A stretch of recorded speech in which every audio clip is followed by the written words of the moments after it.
I'm currently sat in my garden, so if there's background noise, I apologise. I have got my microphone on to try and avoid that.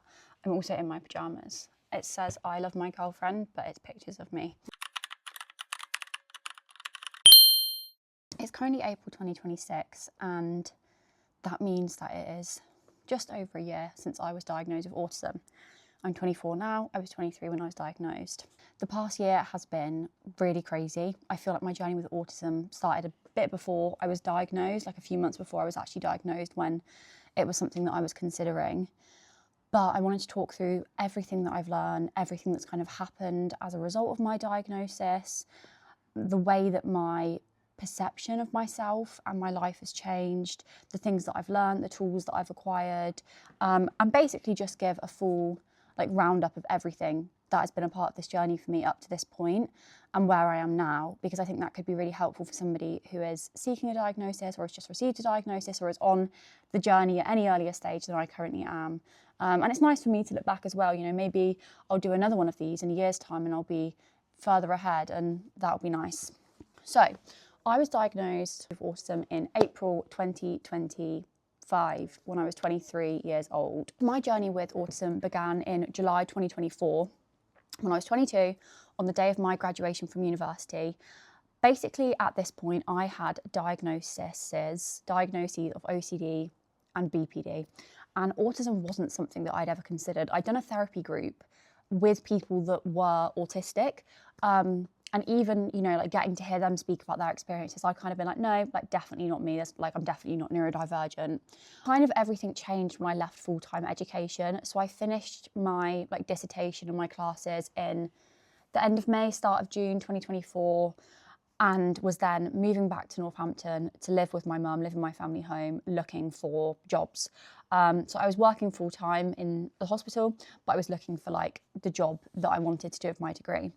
And as a result of being out of full-time education and having that kind of predictability and that purpose taken away from me, I started to become a lot more distressed, a lot more frequently, a lot more overwhelmed, a lot less able to cope with day-to-day things in life. I've always thought of myself as a control freak because I like to know exactly what's going to happen, when it's going to happen, and kind of be able to control what happens in my life. And this period was just the opposite of that, because I couldn't control when I got a job. I couldn't control when jobs that I'd applied to would reply to me. I couldn't control, you know, what city I was even going to move to. Everything was so uncertain and it was a nightmare. And as a result of this, I think I started to try and seek control in maybe some unhealthy ways. So in this period, I got very obsessively into the gym. I was tracking every gram of protein, every calorie. I had a really strict gym routine. And on one particular occasion, I was getting a coach back from Bristol to Northampton, and my coach from Birmingham to Northampton was delayed. And I just had a meltdown on the floor in the centre of Birmingham, lying on the floor sobbing, because I was like, well, if I get back later, I can't go to the gym because then I'll be eating too late, and I have to have this many hours between when I eat and when I go to sleep. And so the fact that I couldn't go to the gym in the way that I wanted to at the time that I wanted to just caused me to have a meltdown. I was lying on the floor crying. And so things like that kind of started to happen. And then on the day of my graduation, which was at the end of July, my mum said to me, have you ever thought about autism? Because a lot of the things you attribute to your borderline personality disorder, so emotional intensity, interpersonal intensity, meltdowns, and crisis, she was like, these are things that you've experienced since you were a really young child. Now, BPD doesn't develop until late teens, early adulthood. So obviously it wouldn't make sense if I was 4 years old that I wouldn't have BPD at that point. And when she said it, I was like, do you know what, that's really weird, because there's been a couple of things that I've seen on social media recently that have really made me question autism as well. The whole day of my graduation, I was going around sort of speaking to my friends and being like, oh my God, my mum's just said to me she thinks I might have autism, what am I going to do? And it kind of, was something then on my mind moving forwards. And so I guess in the weeks after that, I was doing a lot of research. I guess I was doing a lot of research into late diagnosed autistic women. Sorry, that's off centre, it's annoying me. Late diagnosed autistic women, the way that that presents, sort of hidden signs of autism, so signs that you might not have known were autism. And the more that I was seeing, the more that I was like, yeah, okay, there's kind of a lot here. So at the end of October 2024, I got a job in Bristol and moved to Bristol. And I immediately spoke to my GP and was like, I want to get an autism assessment. And I'd done research into all Right to Choose and NHS, and I wanted to do it Right to Choose.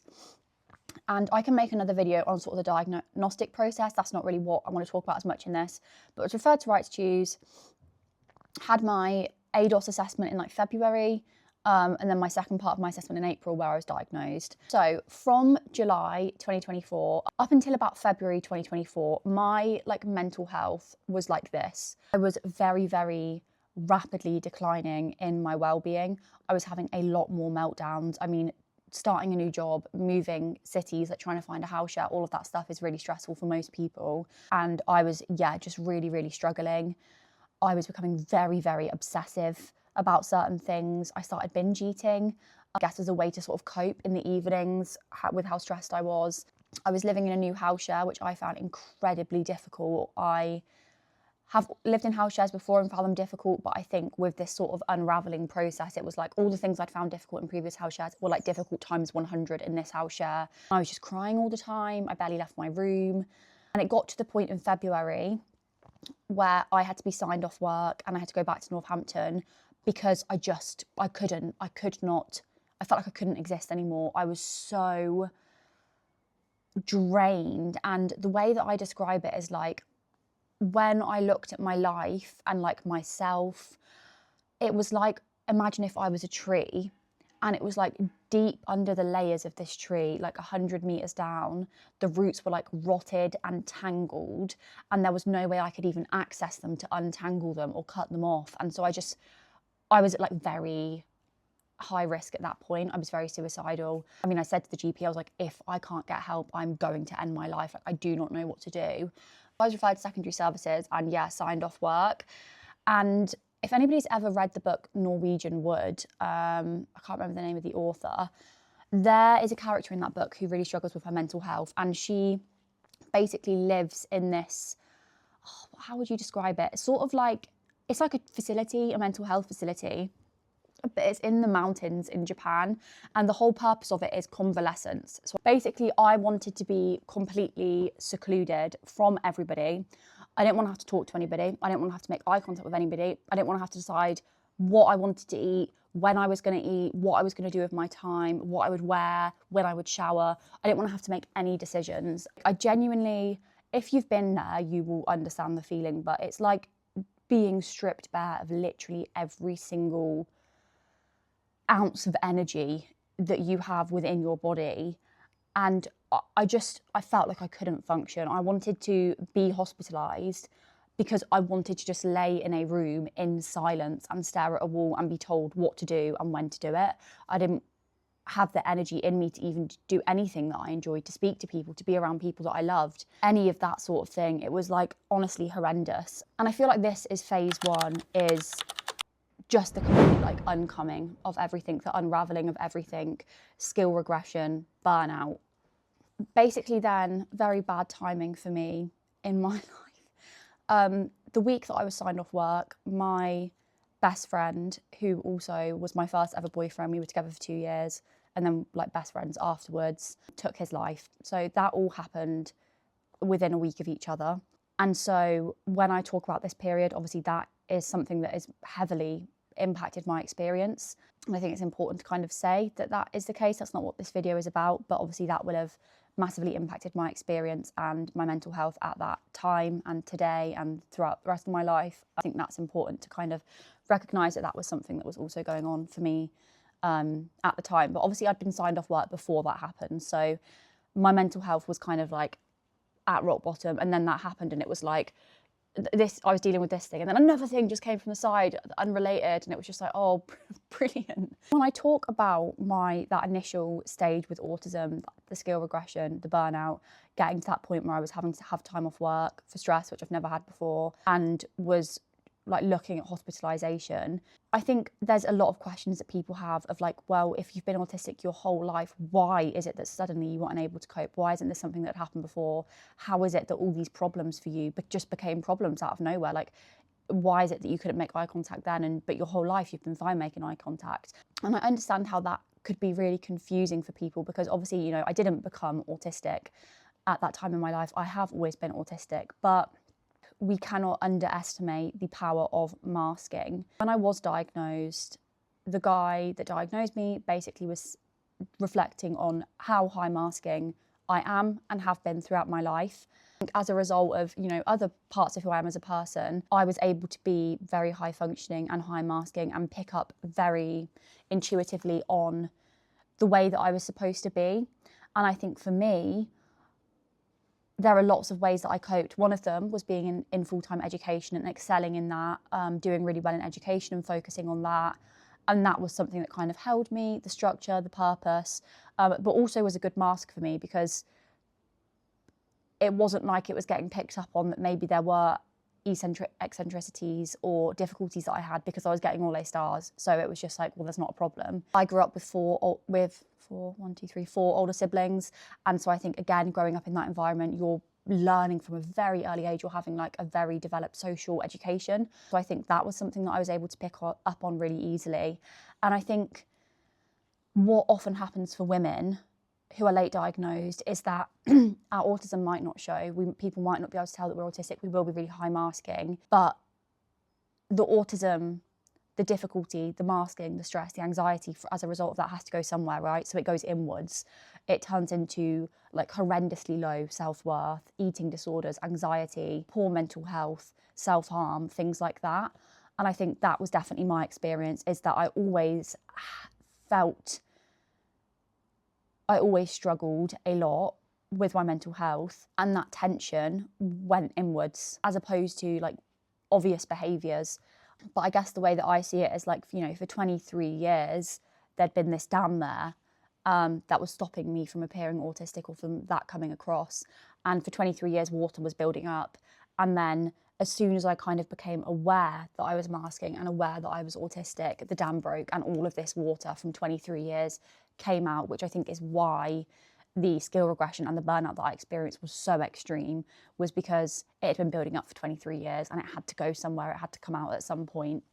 I guess it's like if your whole life you have been walking with a broken leg, nobody's ever told you that you have a broken leg, you don't know any different, you think everybody walks that way, you don't know that you have this problem, and then somebody says to you, oh, by the way, your leg is broken, and nobody else's leg is broken, you would become a lot more aware of the broken leg. I think another analogy that I've used that I think sums it up literally perfectly is that it felt like I had been running my entire life, running towards success and productivity and perfection and control, and just running away from trying to run out the bad parts of myself, the deficits that I've had, the fact that I felt like I was different. I was just running constantly. And I didn't realise that I was running. I was just living. That was just the way that I thought it was. That was the way that I thought I was, that the way people lived. And then when I started to consider autism, when I got my diagnosis, somebody said to me,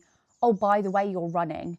And it was like all of it hit me at once, and I just collapsed and I couldn't keep doing it anymore. And I couldn't even walk, let alone run. I was just laying on the floor. And I think that's kind of the perfect way to describe it. And I hope that if you're in the position you're in, that can help you communicate it to people, because it probably does seem, hard to believe for other people who haven't experienced it. But I think that's, the perfect way to describe it, really. It's years and years of built up stress and suppression and forcing yourself into situations that are uncomfortable and getting through it.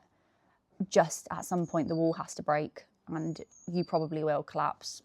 In terms of my timeline, I would say that stage 1 is basically just flopping the hardest you've ever flopped in your life. You probably will socialise less. You probably won't be as productive as you were before. You won't be able to go to the gym as much as you used to before. You won't be able to communicate with people the way that you used to before. You'll notice yourself having to think a lot harder to get to the same place. I used to be able to socialise quite effortlessly, I feel like, whereas now it's like manual socializing of like every time somebody says something, I'm like thinking through really hard exactly what I should say, and it's exhausting, and everything is exhausting. Ultimately feeling really depressed as well, and just really having this reduced capacity and sleeping all the time. This period, for me lasted a good few months of being at rock bottom, I would say. If you are in this position, if you are at rock bottom as a result of this, I actually created a series on TikTok when I was going through this at the time, kind of drawing on my experience from my degree and all the research that I've done, my job working for a mental health service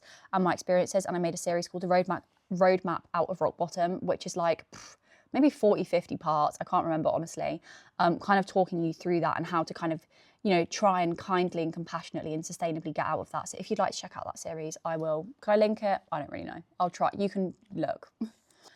So in terms of advice and tips on getting through this stage and what to do in this stage, everything that I learned that I would immediately do if I ever ended up there again, which hopefully I won't, is radical acceptance. I think that is the biggest thing. You have to accept that this is your life right now.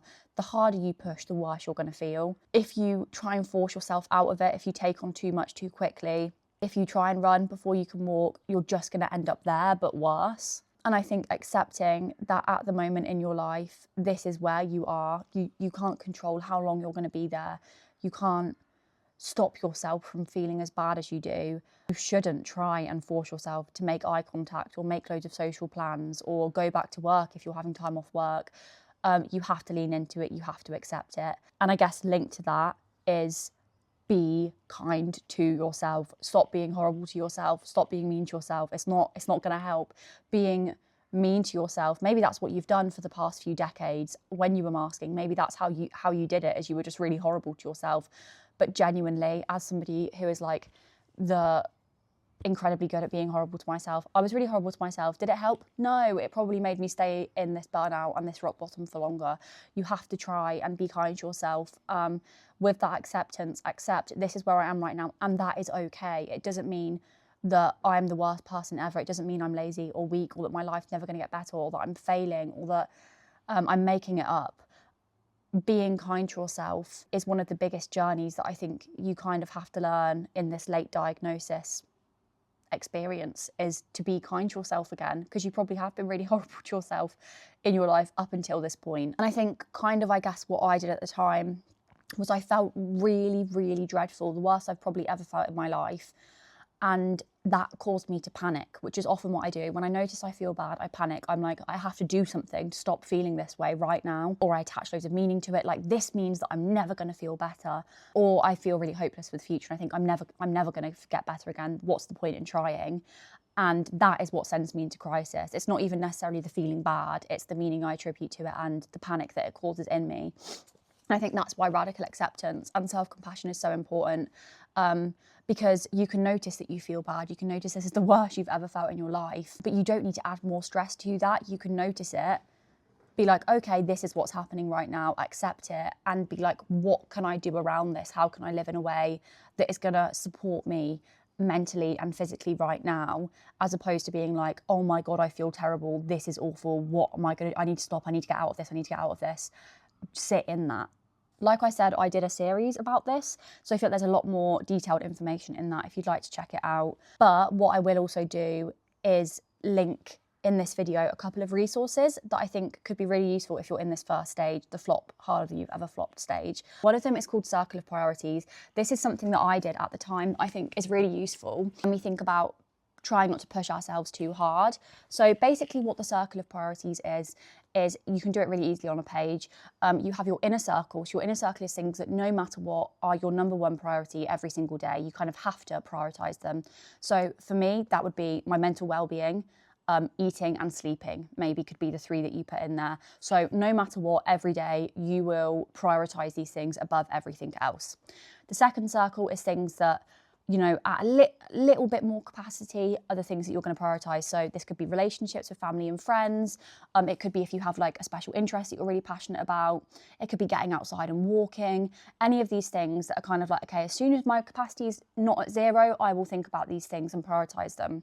And then you can do as many circles as you like. I did 3. Then the third circle was things, again, when I have more energy, maybe quite a bit more energy, these are the things I'll think about. So it could be hobbies, it could be like going to the gym, exercising, socialising, volunteering, painting, cooking new recipes, whatever, any of that sort of thing. And again, when you have more energy, that goes in the outer circle. This is really helpful because on the days that you feel really shit and crap and you're beating yourself up because you're like, well, I'm not doing any of these things, you can look at the circle of priorities and be like, actually, today's a really reduced capacity day. I don't even need to think about cooking fancy meals or going for a run. I just need to think about my mental well-being, my sleep and eating. Those are the only things I need to think about. And it kind of really helps you get clear on how you can manage on low capacity days and stop beating yourself up when you can't do anything than the bare minimum, because the bare minimum is okay. And actually trying to force yourself to do more will mean often that you'll forget about the bare minimum, but those are your main priorities, so you've got to focus on them. The second resource that I will try and attach and would recommend to you is, I would call it like a me map.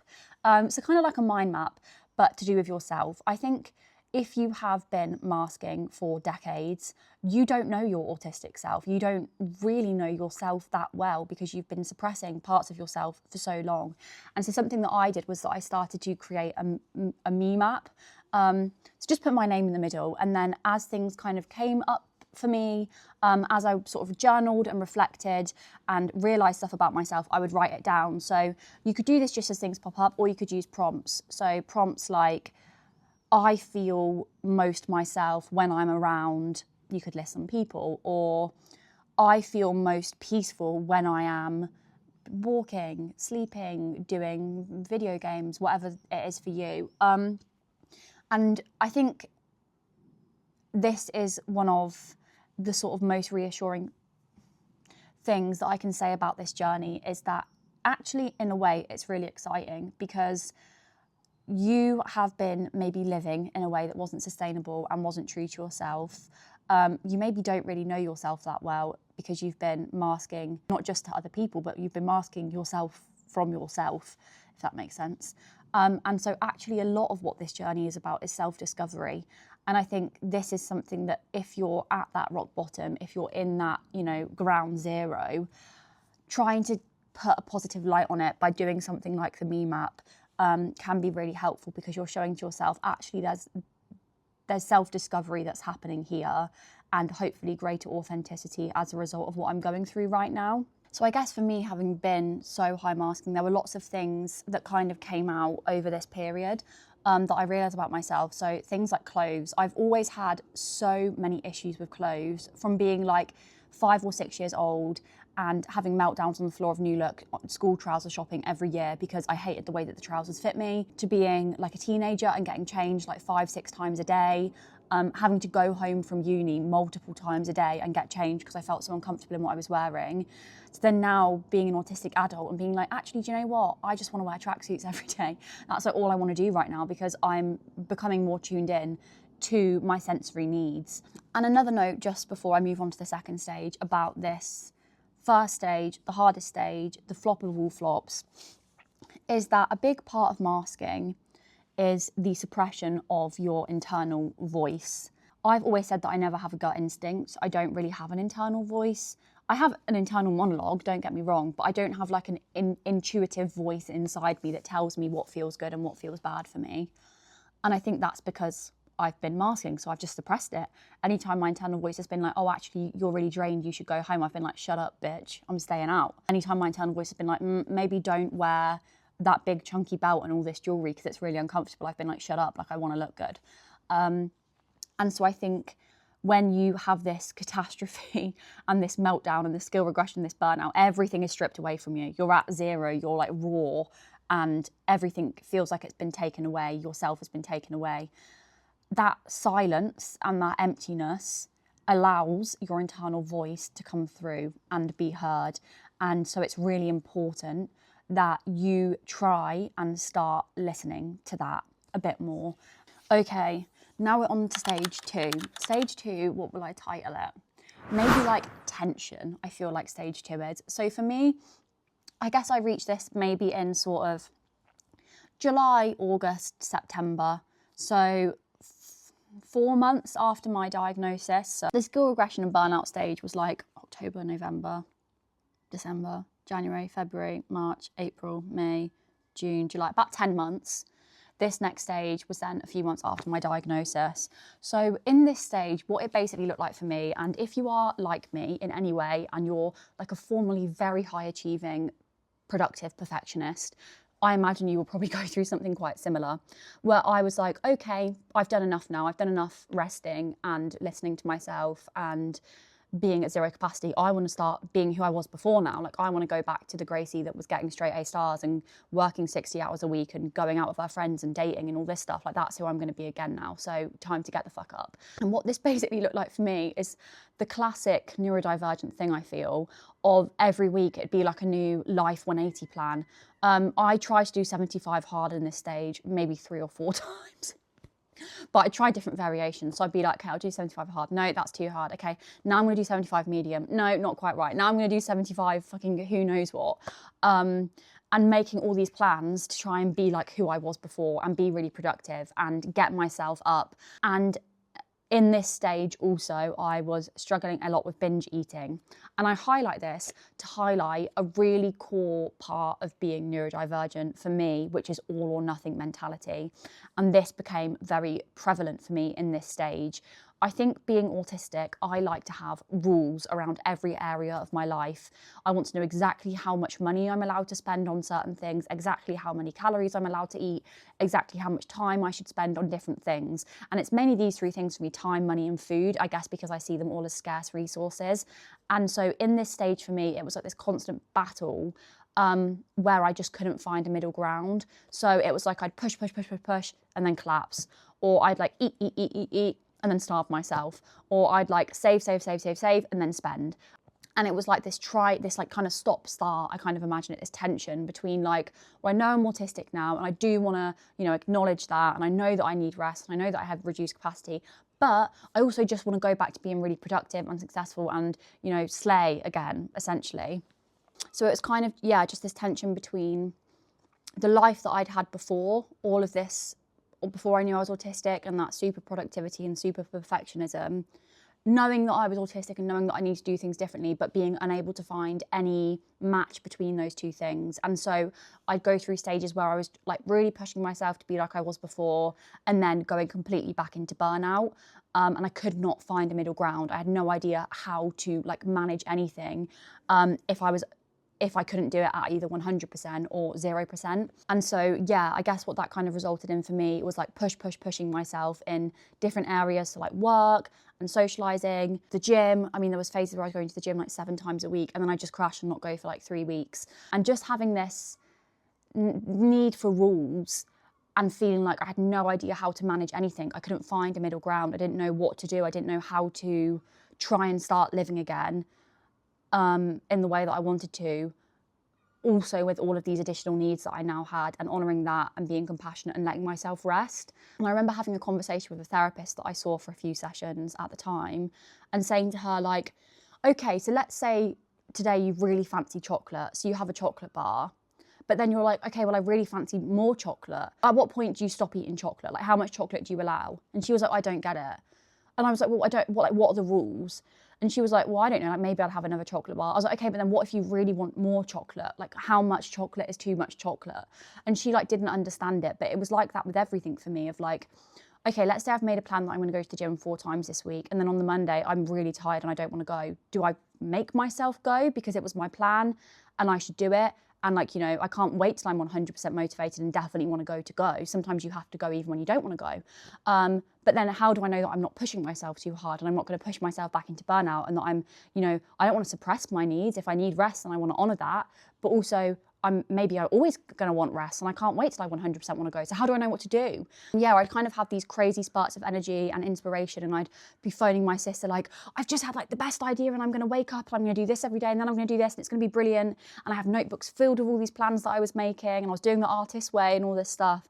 And then I'd just crash. And I think that this was, again, like a really frustrating shit phase for me, because I just felt like I was doing everything wrong all the time. I just felt like I was failing all the time. And I guess in terms of advice and what I learned through this is, I think there is going to be a bit of a struggle as you grapple with who you are now and who you've always been, and trying to find a middle ground between that. It gets to a point of being burnt out and whatever, that you know you're ready to move on, you know you're ready to start increasing the amount that you're doing and pushing yourself a bit more, but it's still like a tenuous step, because you could end up back in burnout and you're still, you know, vulnerable to that.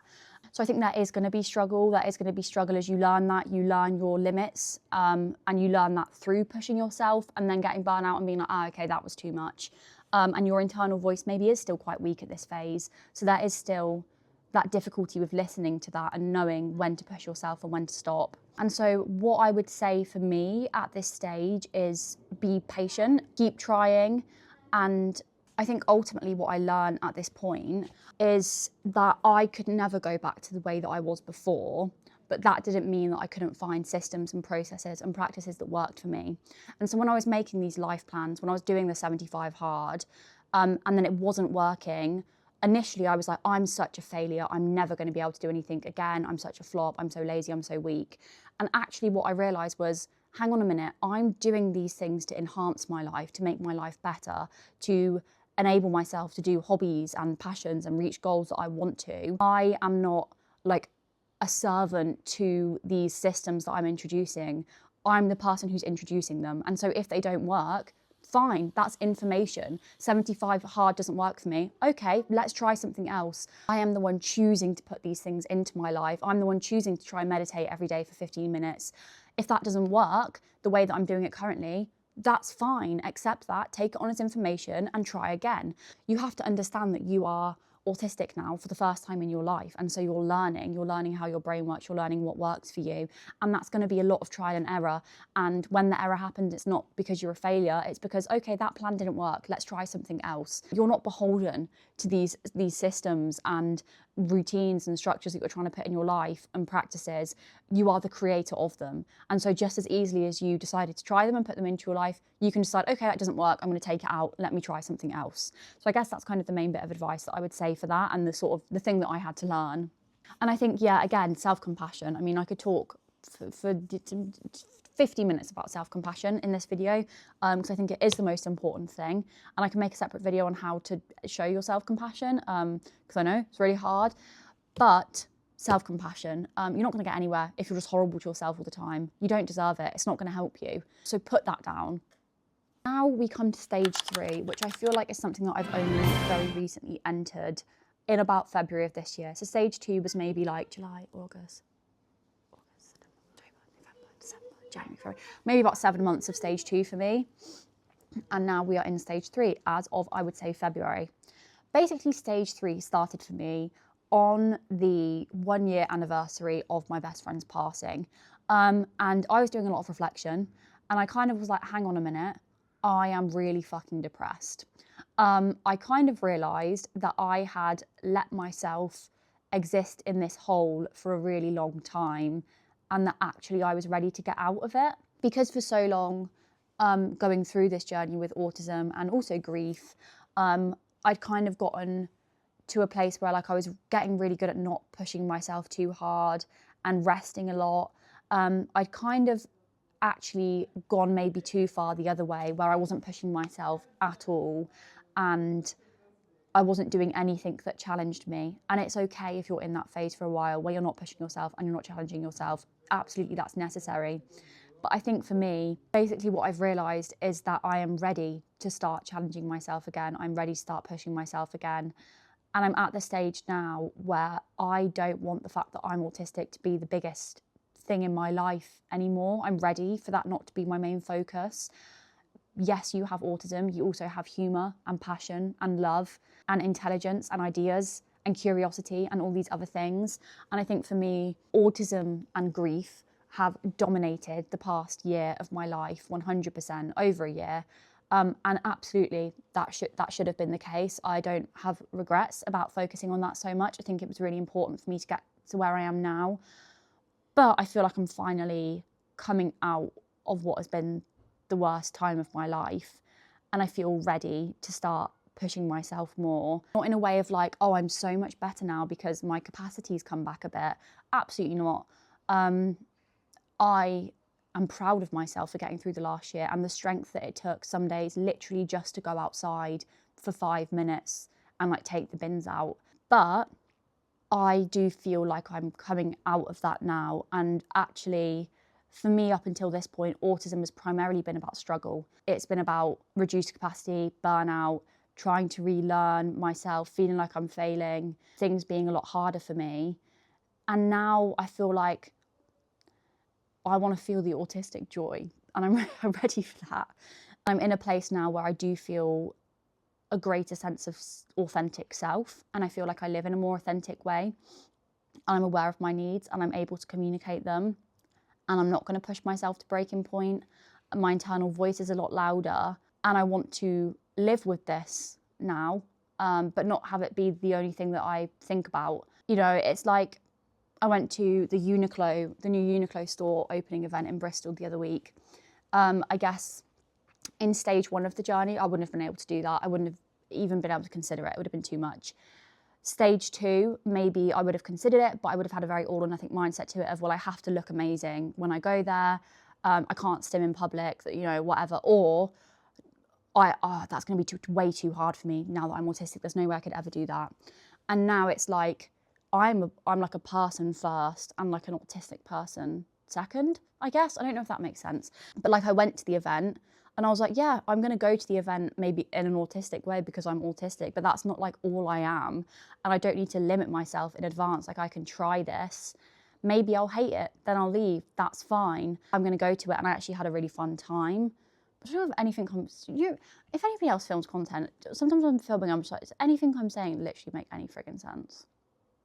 I hope so. If I'd have known that I could get to the point I'm at now a year ago, it would have been massively helpful, because I was ready to like call it quits on life, because I didn't think I would ever feel better ever again. I thought it felt like, you know, like a death sentence of like, how am I going to ever like enjoy anything again? I can't even make eye contact with people. If you are in one of those earlier stages and it feels like the end of the world and you feel like you're struggling and things are never going to get better, they can and they will. And one of the things that was most helpful for me was posting content online and talking about how much I was struggling, and getting so many comments from people who had been where I was and were further along in their journey and were like, I felt exactly the same way. I thought it would never get better. It's the hardest thing I've ever done.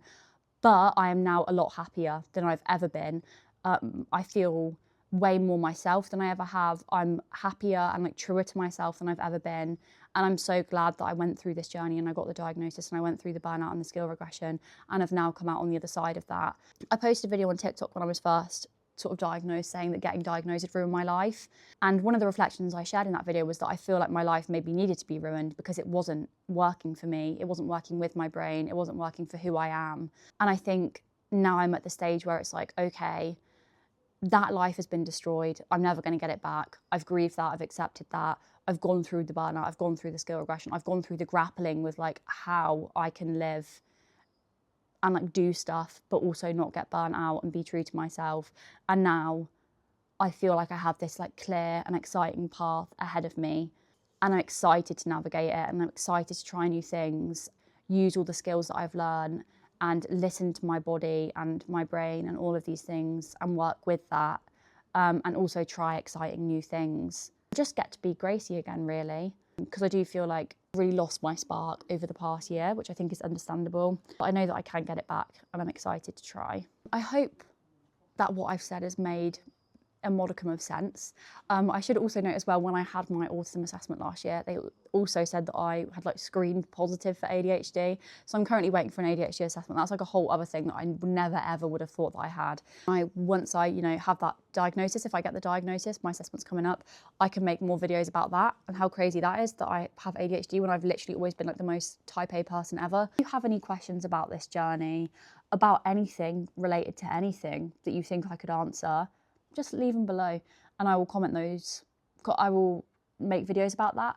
I also have Instagram that I use very regularly. I don't use my TikTok as much anymore, but I use Instagram very regularly. I'm very active in my DMs and my comments. So if you have any questions, or anything you'd like me to make a video about, please look at my Instagram and message me. I would love that. If you feel like it's never going to get better, if you're burnt out, if you feel like you've been stripped bare and you're at complete zero and you could never ever see it getting better, I get it. Like, I don't know your circumstances, but I was in a similar place myself, and I get how hopeless it feels, and I get how horrible and unbearable it feels to go from living a life where you feel productive and you feel like you can do stuff to then not being able to do pretty much anything. It's really, really hard. It's a hard thing to accept, but you can do it and you can move through it, and you deserve, more than anything, you deserve to see your life on the other side of this and to reach that more authentic level of happiness and authenticity. And I believe in you and you can do it. I think that's everything. Oh.